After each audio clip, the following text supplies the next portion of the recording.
आज हम class 9th के सेकंड चैप्टर कंपाउंड इंटरेस्ट के सेकंड बी एक्सरसाइज के नेक्स्ट क्वेश्चन नंबर 10 जो कि प्रॉपर एक्सप्लेनेशन के साथ और प्रॉपर वे में करने वाले हैं। Ladies and gentleman, good morning, this is Rizan. चलिए शुरू करते हैं।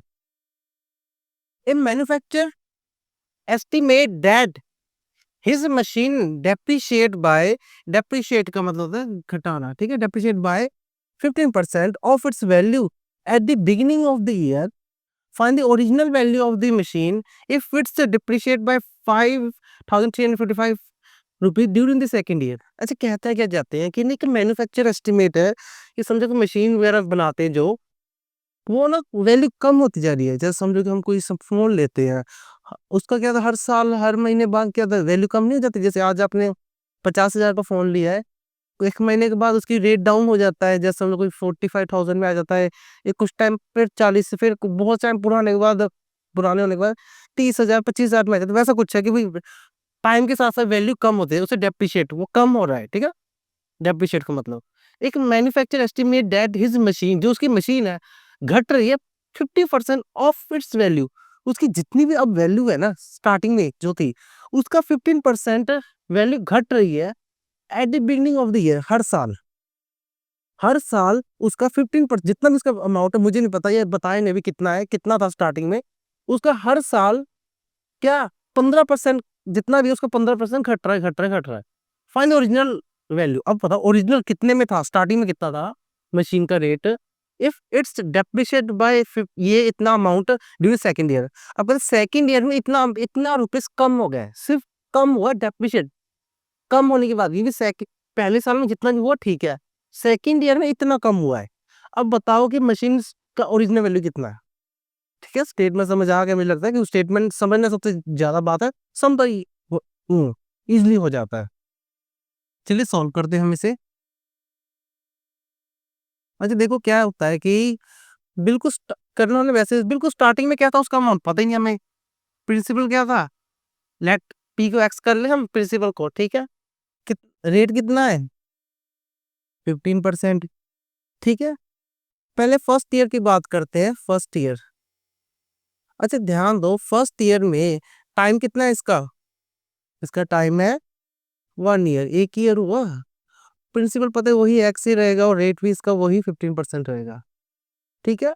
अब कहते हैं कि ना जितना भी इंटरेस्ट होगा ना वो ऐड नहीं होगा, अब उसके बाद कम होगा। देखो जितना भी इंटरेस्ट आएगा ना वो उसका कम होगा, माइनस होगा, प्लस नहीं होगा, ये ध्यान रखना। Interest P into R into T upon 100। Interest कितना है आपका, पी कितना है एक्स, आर कितना है 15, टाइम कितना 1/100। आपका इंटरेस्ट आ गया आपका 15x/100। इसे आप माइनस भी कर सकते हो, कटिंग ना करो भी चल जाएगा आपका, वैसे तो करना चाहे कर दो। 5 3 15, 5 2 10, 0। इंटरेस्ट आ गया आपका 3x/20, ठीक है।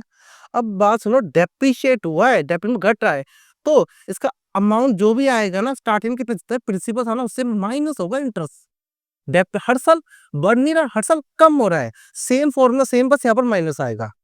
लो जी, अमाउंट कितना, प्रिंसिपल कितना एक्स था और इंटरेस्ट कितना है इसका 3x/20। इसे मैं ऊपर करता हूँ, अमाउंट कितना आ गया इसका, एलसीएम ले लो 20x-3x, सही तरह लिख लेता हूँ।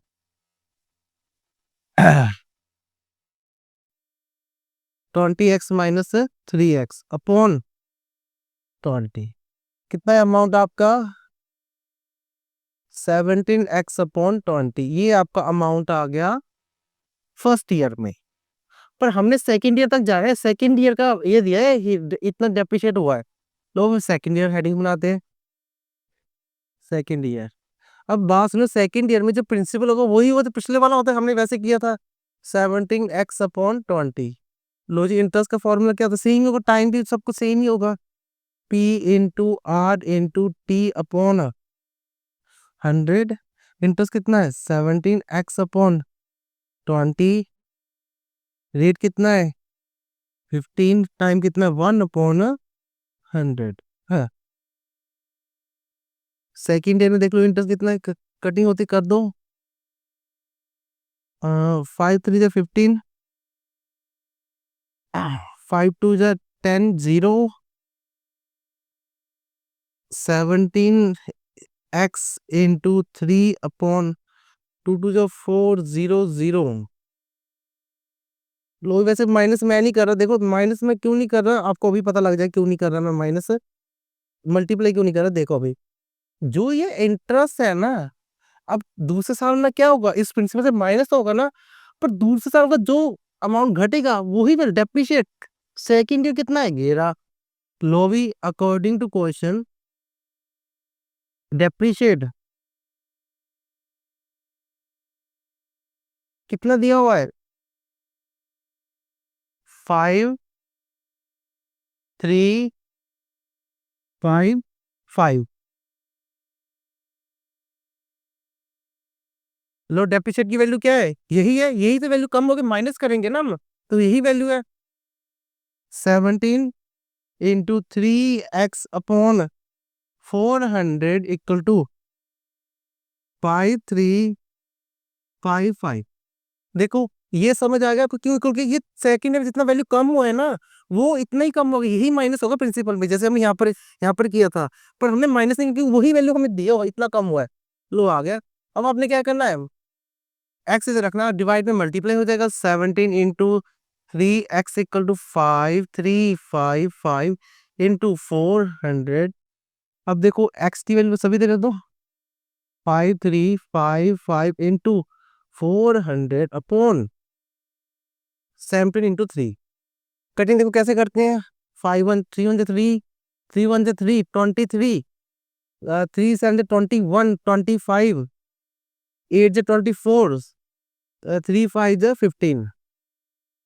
अच्छा देखो कटिंग हो रही की ना 70 से, 7 के टेबल 5 कब आता है, 7 के टेबल 5 कब आता है, 5 में आता है, 5 7 जा 35, 5 6 7 8 85 आ रहा है 85, कितने 5 लो आ गया, 71 जा 17, 17 1 जा 17, आगे क्या 8 है, हमें 8 नहीं चाहिए, 0, 70 से 0 8 बचा, 5 75 से 70।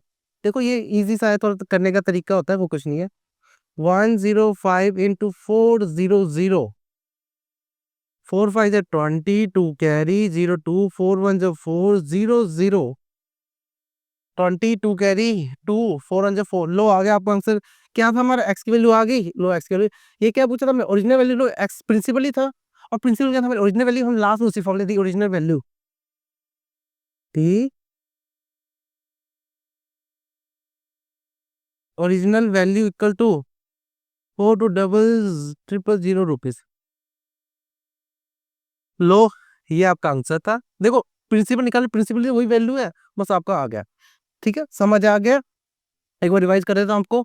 मशीन ने क्या कहा है, 15% 15% हर साल डिस्काउंट, मतलब वैल्यू कम होती जा रही है, और जो दूसरे साल में कम हुआ है ना, वो वैल्यू ये रही, और फाइनल बताओ स्टार्टिंग में कितना लिया था, एक्स लिया प्रिंसिपल को, जो ओरिजिनल वैल्यू है ये इतना रहा, टाइम एक साल में इंटरेस्ट निकाला, एक्स सी वही रख के लास्ट में अमाउंट में माइनस कर दिया, सेम वही सेकंड ईयर प्रिंसिपल वही रहा, कर करा के लास्ट में जो इंटरेस्ट है ना, ये इंटरेस्ट है, ये डेप्रिशिएट है, ये कोई क्वेश्चन। लो इसकी वैल्यू यहाँ पर भर दी, इक्वल हो गया, कर करा के एक्स की वैल्यू, जो एक्स की वैल्यू यही आपकी क्या है, ओरिजिनल वैल्यू है। लो बस इतना था। मैं आशा करता हूँ आपको समझ आ गया। ठीक है, अगर आपको कहीं प्रॉब्लम तो मुझे कमेंट कर सकते हैं, वैसे मुझे पता है आपको समझ आ जाएगा। ठीक है, अगर आपको ये सब समझ आ गया है तो अपने व्यू कमेंट बॉक्स में जरूर लिखिए, जिससे मुझे जजमेंट रहती है आपको समझ आ रहा है। और इसके बाद अगर आपके फ्रेंड और अपने क्लासमेट को जरूर शेयर कीजिए, ताकि उनको भी ये हेल्प हो। और बाकी सब पूरी की पूरी चैप्टर की प्लेलिस्ट यहाँ पर जब क्लिक करोगे, आप सीधे सीधे लाइन्स और सभी का सभी मिल जाएगा, कहीं इधर उधर भटकने की जरूरत नहीं पड़ेगी। तो चलिए मिलते हैं हम नेक्स्ट वीडियो में।